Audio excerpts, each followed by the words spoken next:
You're listening to the Archaeology Podcast Network.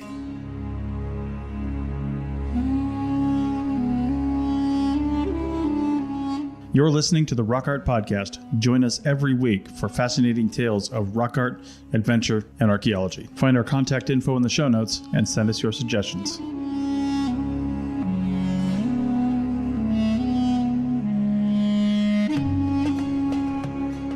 Well, hi out there in Archaeology Podcast land. This is your host, Dr. Garfinkel, for Rock Art episode 159, and we are blessed and honored to have Joakim Goldhahn, who was a professor and a researcher and an active analyst of rock art plus archaeology, both in Australia, but also in parts of Europe as well, and also other places throughout the world. Joakim, are you there? I'm here, and thank you for having me. Oh, no, it's a pleasure and an honor to have you. I so appreciate it. I took as fast as I could, tried to read some of the works you've done and try to get an insight as to where you were coming from. And I found it absolutely fascinating, very much so. Could you perhaps kick us off by telling us a bit about your journey into anthropology, archaeology, and even the study of rock art? Well, it started when I was a kind of slacker after high school for a few years, but I was into photography and I wanted to be a poet or a rock star. I have different strings on my guitars there. But in 1989, I decided to go into archaeology. And my first excavation was into the Bronze Age, and I happened to find some cut marks and a foot sole packed into the rock on the settlement outskirt we were excavating. And it kind of sprung into into my old interest in the picture and what you can do with it and how the communication between the picture maker and the receiver and so on. So a few years later, that was in 1990. And I think I started off then as a Bronze Age researcher and trying to study the development of regional identity or ethnicity into rock art. But then I happened to visit a museum where they had some slabs of rock art. It's actually the second biggest discovery of rock art from a burial in Northern Europe. It's called Sagaholm from Jönköping. And it's 42 preserved slabs from the Bronze Age barrel, 24 meter in diameter, 4 meter high, around 1300 BC. This was created. And he had like 23 or 20 odd images packed on one of the curbstones made of a fantastic, interesting, nicely red sandstone that was quarried like 30K from the barrow, where the barrow was erected. And I happened to find a few new rock art images on these slabs, just visiting it in it. And that was the start of my rock art research. So I went to my supervisor and said, I think I want to swap my subject for my PhD into rock art. And he said, Joakim, there's nothing left to say. Everything been done. And that, of course, there was the perfect spark you need as a PhD student, you know. Somebody saying there's nothing here to see, go away, nothing, pass on, you know. And that led me into the study of rock art, and that was in 1997, I think. And from that on, I've been investigated the rock art in Northern Europe from the Bronze Age, and it's only packings that we have preserved from that time period. So I worked with this burial, and the reason I worked with the burial was that was the only context of the rock art that we actually can say there was a social context, you know, because most of the rock art is out on slabs, open panels in the landscape, and it's a lot of guessing going on, you know, when, where, and why people made the rock art, and there are more interpretation than archaeologists sometimes. But a burial is a burial, and it's a social context, and people have been mourning, and they've been making rock art in that burial ceremony. So that was my study in my PhD, working on one burial and trying to understand all the social and maybe religious aspect of the making of this rock art in the burial context. Why do you do it? Give us a word picture of what was imprinted, what was crafted onto that rock canvas. Yeah, so most of the rock art in the burials from Scandinavia, we have like 300 good examples. It's newly made. They're fresh. They look like they was made yesterday when you find them. Wow. It's quite unique because if you go to the British Islands, they're usually reusing rock art into monuments. But here they're made as a part of the burial ceremony.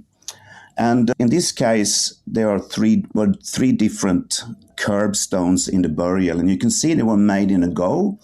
And the rock art is on the second curb, facing the audience of the burial ceremony. And they are mainly, I think it was like 18 different horses, and they're all running in one direction, except one. It's always one, isn't it? And then it's boats. And of course, when you look at the Bronze Age in Northern Europe, the boats and the horse and the sun is the three most occurring images in the rock art. And we have some nice ritual objects like the famous sun disk from Trundholm in Denmark, when there is a horse that's seen pulling the sun in a wagon. So it was this kind of triad of the sun and the horse and the boat that was repeated in this burial. So you can see that the precipitant in the burial have kind of reenacted the cosmological myth in the burial ceremony. That was my interpretation of it anyhow. And of course, it's not demanded in every burial to play all this out. But there was indication that the person who was buried had been killed in battle. So maybe that had been somehow, made it necessary to play out the whole cosmology in this burial ritual. Because we have thousands of burials from this time, but it's only 300-400 of them have rock art. So it's something special with these burials. And the rock art play a role in enacting that kind of cosmology or taking care of different soul aspects of the dead or something like that. So, do you have any ethnography or ancient tales or other databases, other independent data to sort of help with your reconstructions, or no? The thing is that we had a lot of bronze artifacts that we can, with iconography, and we have the rock art, and we have the burial ritual in itself that have its own logic, with a rite of separation and transformation and incorporation that we're still doing today when we bury our near and dear ones. But so there are different aspects, and that was what drove me later on to Australia, where I am working now. And it was that, working in Northern Europe, you have the archaeological record. There are no cosmology to be found in oral history or in historical sources. There are hints in the Norse sagas that they thought that the sun was pulled of a horse over the sky, but it's very secondarily stated in the Norse sagas and the early Icelandic sagas and things that we have from 1000 AD, which is like 2,300 years after this burial was created and the rock art was made. So there are some reminiscences, but most of it has to be reconstructed through archaeological facts. I used to tell my students we have 80% facts and then we have 20% guessing. So you better be careful what you guess, Because so how did you jump into Australia?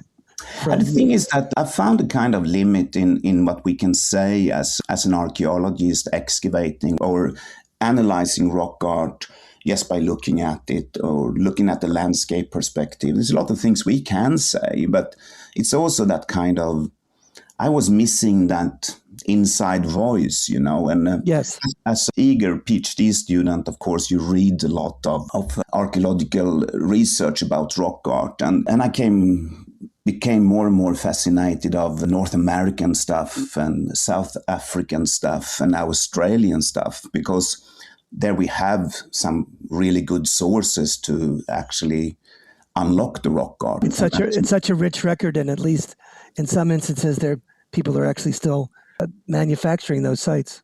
Yeah, and in 2000, when I just finished my PhD, I had not defended it yet, but it was printed, so I had some rest in my head and applied for a travel grant to go to Australia, and there was this Aura conference in 2000 in Alice Springs. And I contacted Robert Bednarik and said, hey, I have some time here before and after. So which kind of, field journey would you recommend? And is there any field work going on?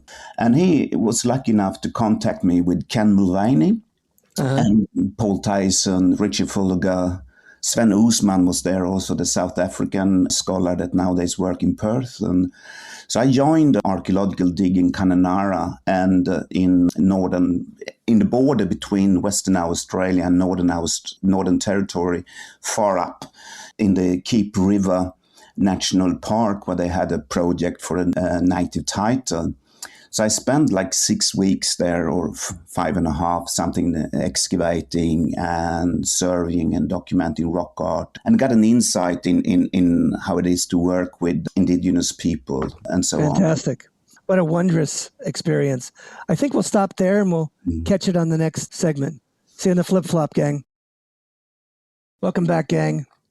We are here for episode 159 with Joakim Goldhahn, who's talking about his experiences with rock art and the way he has analyzed and approached the subject, which is going to be rather interesting. He's jumped from his European background, and now we're going to talk about his activities in Australia. Go ahead, Joakim. Yeah, thank you. But I think that experience and, jumping between informed methods and archaeological methods, that kind of sparked some intellectual, for me, curiosity, I think. And then the coming 10 years, I've been working in Northern Europe, mainly with the Bronze Age and the hunter-and-gatherer rock art up there. But I continued to read, research and engage with researcher. And then 2010, I was back in Australia on a research stay. And then I started to engage with indigenous groups in northern Australia, mainly in Kakadu National Park and in West Arnhem Land. And I also been working in Kimberley a bit. But I kind of find it fascinating to have this different perspective, what we can do as an archaeologist, excavating, analyzing from formal methods with the rock art, and then the kind of information you gain when you sit down with indigenous stakeholders. So, and I was very blessed there to be working with some of the people that have been engaging with indigenous people in Northern Australia for decades, like Paul Tyson, who was one of the first to make an ethnographic perspective thesis on the rock art from Kakadu National Park in 1989 that was examined, I think, that PhD. So I'm still working together with Paul now. What surprised you the most when you began to speak directly with a native voice? What was the most surprising thing that you that touched you and you had a major aha or some sort of epiphany that you saw the relationship? Go ahead.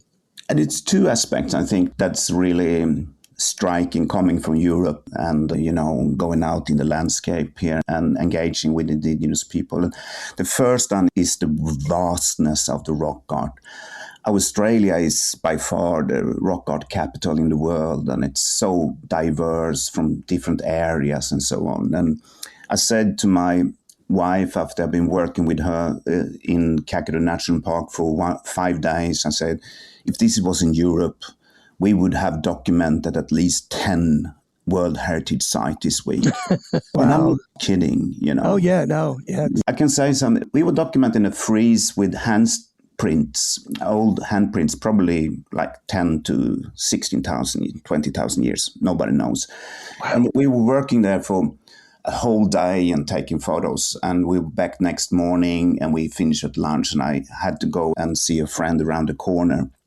And I continued walking for 800 meters. It was 800 meters of paintings, different styles, different periods, different artists and things like that. So that's the first thing. And, that is just amazing stuff out there. And then the politics around it, of course, that's another thing. But then if we jump the 5-6 years, we had a project with a jock traditional, Jeff Lee. And he was up in Kakadu and he wanted to have a cultural heritage plan for where the tourist goes and so on, so he can protect his country and the stories in the rock art. But he set us on a trail to kind of write up the recent history of rock art artists in the area. Because I made a survey a few years ago and I looked at the rock art you find when you enter Kakadu National Park. And if you search on anything on internet, you will come up with hundreds of thousands of images, and they will try to lure you in as tourists and say, this is the oldest tradition in the world. It's 50,000 years old, probably 65,000 years old. And the rock art is amazing when you look at it. But I went through the first 100 pages there after we were working there a few years, and I found 8 named artists that we have a life story to.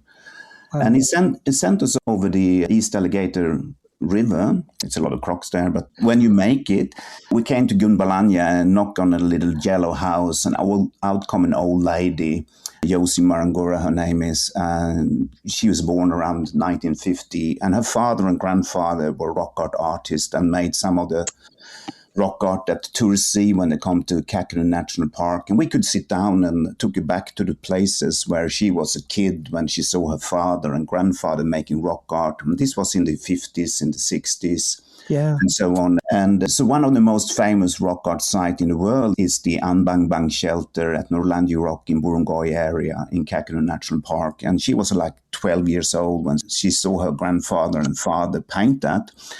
And she could tell the stories, where they went and collecting turtles and yams, and she was bringing water. She was grinding the ochre for her father and grandfather. Wow.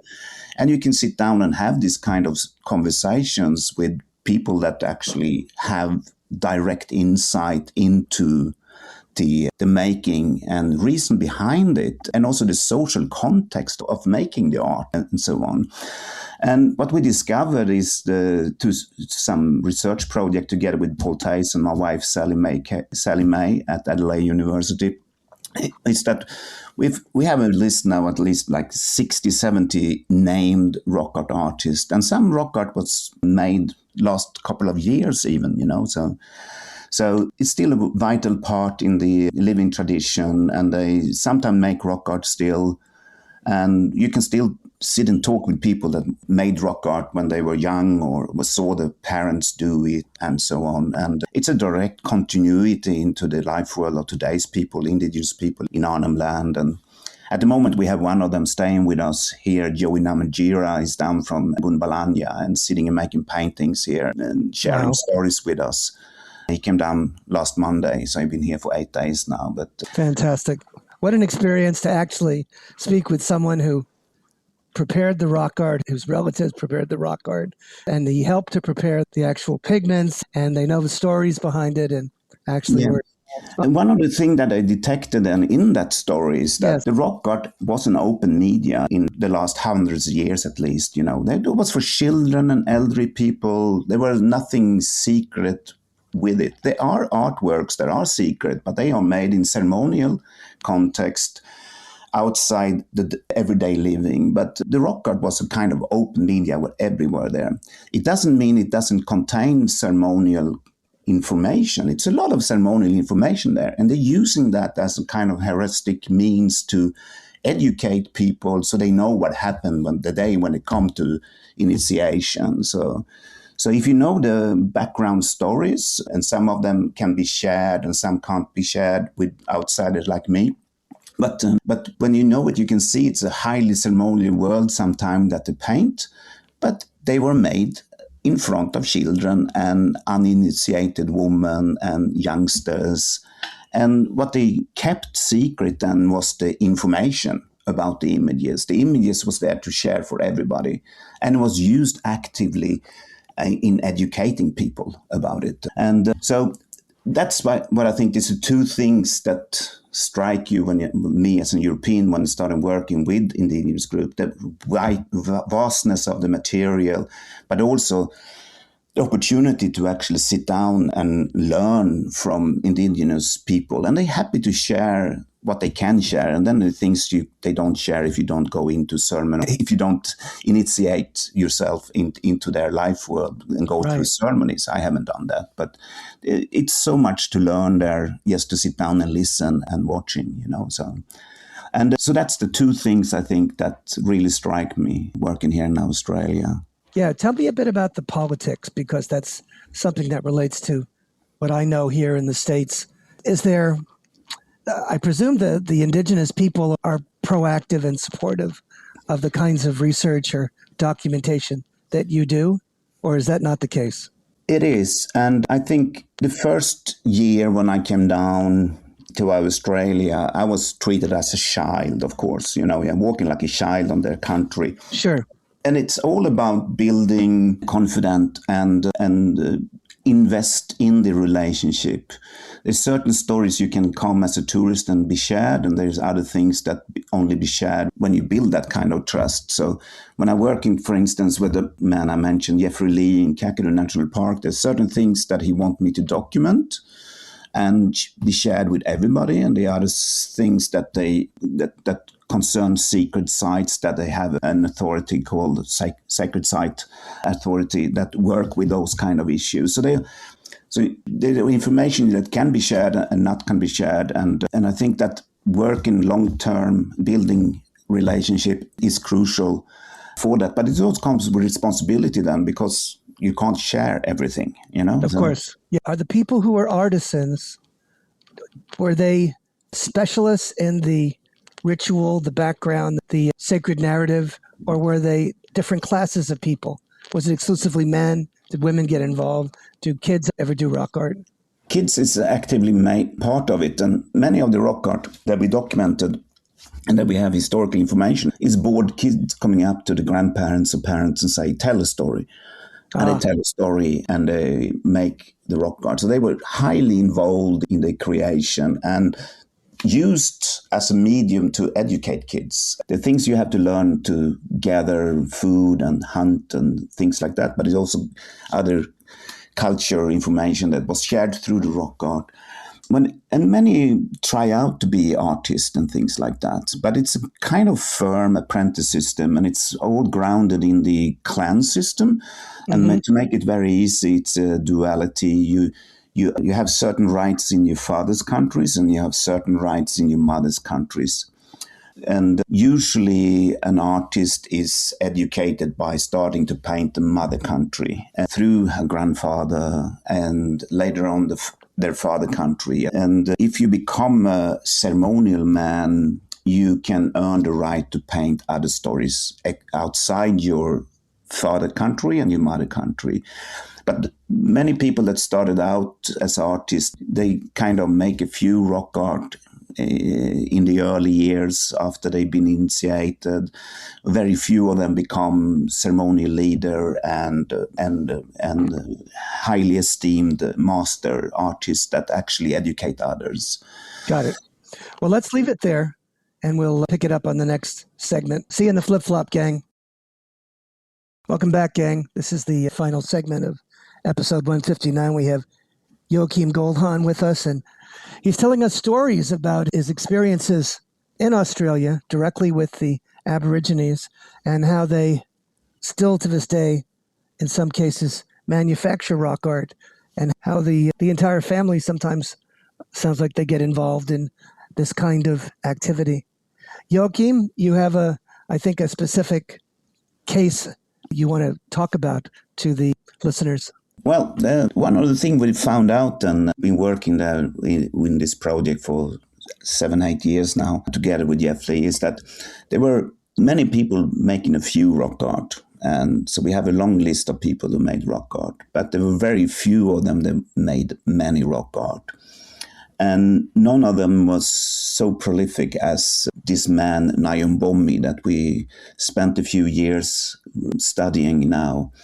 And my wife, Sally May, and Jeffrey Lee, the Jock traditional owner, we have just finished a monograph in 20 chapters about this man, Nyambommi. He was a Badmadi man, and he passed away in 1967, but he's still remembered as one of the really highly esteemed artists. And we documented more than 70 sites where he painted, and we have more than 850 artworks left by him. Oh, my word. In an area that spans maybe 300 km from the east to the west and from the south to the north. That is amazing. And he was one of these highly regarded ceremonial leader that also would have attracted apprentices that come to not only learn to paint, but also to be sharing stories about the ancestor and the creation time and so on. So, and everybody who comes to Kakadu National Park can be able to see at least 20, 30 images that is on open sites at Nangolawur and Bang in the Burungoi area, Norlangi Rock it was called old days.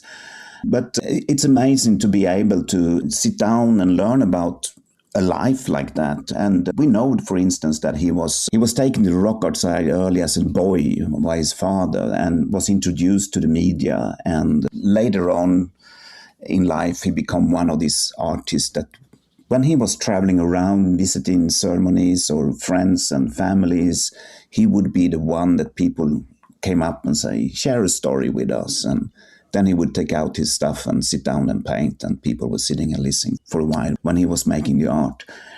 And if you go back to the An Bang Bang gallery that everybody can Google and see the rock art there, old Josie Marunga, she told us that it took 8 days to make that painting, and it's like 20 odd images in a big frieze.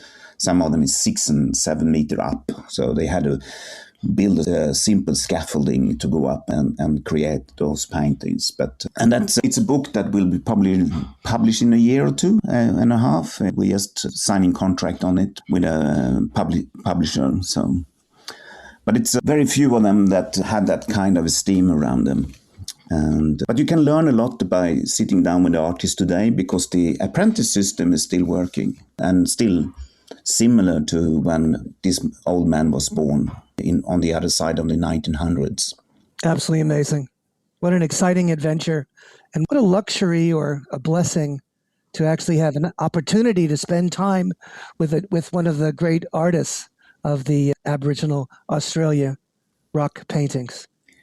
Yeah, it's a privilege. And also the stories that was depicted are still, concurrent and are still taught to kids today and so on. So it's one of the rare occasions in the world where you actually can sit down and have a direct insight to the most recent art. And from an archaeological perspective, then we can see that there are the same stories being created at least a few hundred years, 500-600 years, more or less. We can see some of the images have like 30 different layers that we can see them being repainted over and over again.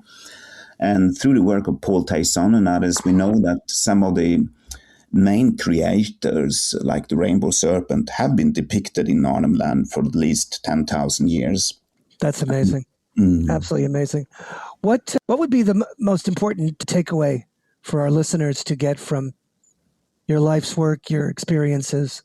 So whatever you think is most valuable and most insightful or telling, that would ring their chimes. Go ahead.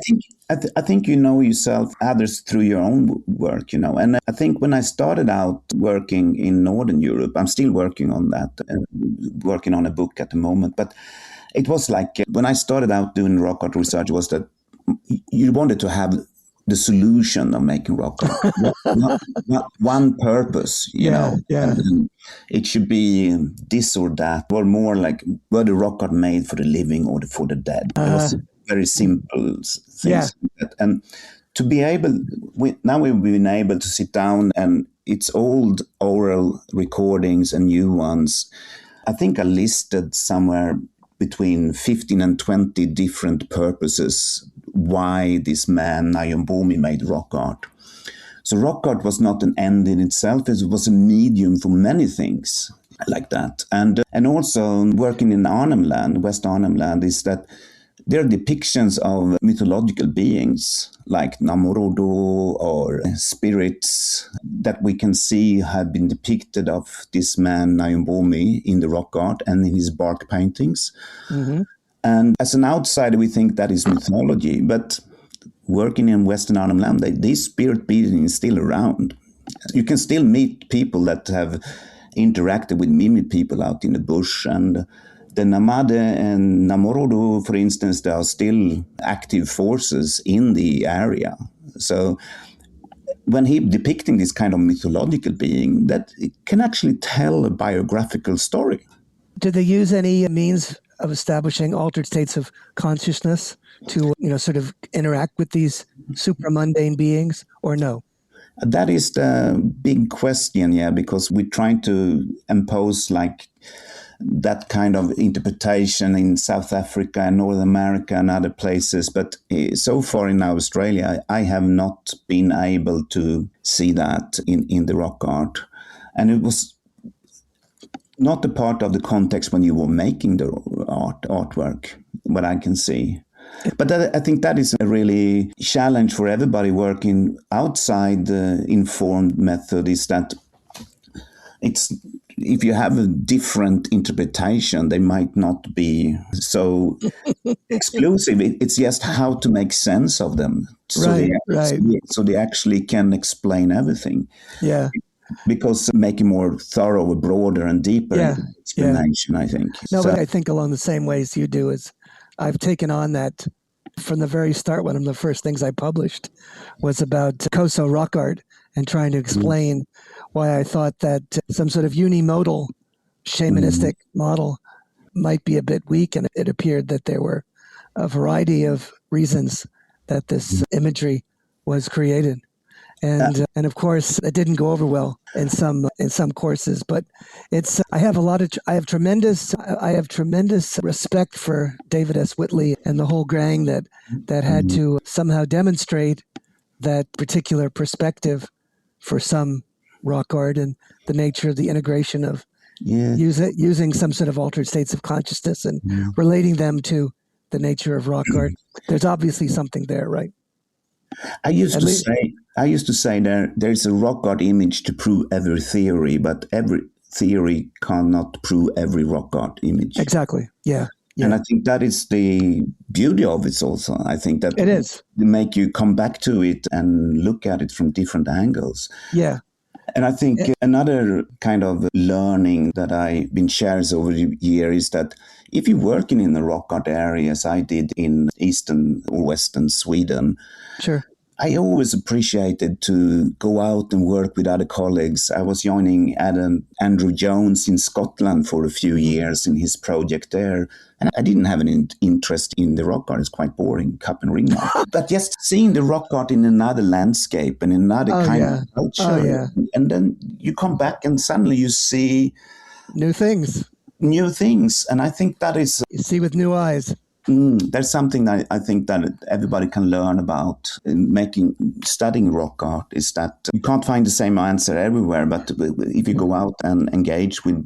I think you and I would say the study of rock art is endlessly engaging. It's the giving tree. It never ends. Yeah. You can go to the same place a million times and you'll see new things with new eyes, and you'll see other things that you thought you understood, but now seem quite different. Yeah. And I also think that another lesson I learned by participating in project here in Australia and running them myself over the years, and I'm working in Kenya at the moment as well in some project, is that I think one of the learning, I think, is that there's still things to learn out there. There's still places where they're making rock art. Oh, yeah. And it's just under the radar, but it needs that time and engagement with the communities if it should be. Yeah, if that's at all possible, you need to bring in the native theology, the native perspective, the emic level of understanding, which I've had an opportunity to do. I'm doing again, revisiting the Nah cosmology and talking about the Koso rock art, and then where I had 4 years to spend with the indigenous people of the Tehachapis in Eastern California, where we wrote this book about their culture. I think Northern America is there's so much great rock art and information out there. Yes, there is. That would be endless to study that too. So. But I have to say, with all intentions, with a clear perspective, I think that your work and others outside of America is far more informed, or how would you put it, far more sophisticated or somehow accepted on a whole different level than it is in the United States because we're still viewed as sort of the ugly stepchild of archaeology. And even the people who are insiders who have, done the work might end up saying, well, Alan, it's only rock art. You can say whatever you want to say. And I don't think that's really an honest or objective assessment. I think we can ask some very probing questions and learn a lot from rock art. I think it's one of the most powerful data sets available. I don't know. Do you agree? Absolutely. And I think I totally agree what you're saying in that. But I also think there is a challenge for rock art to also, old Richard Bradley used to say, rock art is archaeology is nothing. I think it's a challenge for working in Northern Europe, in Sweden at the moment, in a rock art project. It's a challenge to make the rock art relevant for the other archaeological records. Yeah, I understand that. Yeah. And so on. And I think that is something, maybe we've been a little bit too obsessed with the images as a rock art researcher. Yeah. And, we have to wake up and smell the coffee. Well, we've run out of time, Joakim. This has been an absolute, just wondrous interaction. I really appreciate your time and energy and congratulate you on your discoveries and your academic scholarship. Thank you for taking the time and energy to be our guest scholar. Yeah, thank you for having me, and look out for that book. I will. Mayumbomi. That will be a cracker. Thank you. See ya on the Flip-Flop Gang.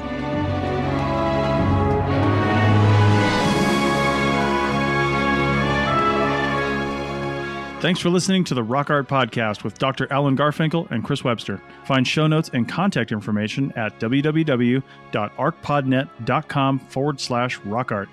Thanks for listening, and thanks for sharing this podcast with your family and friends.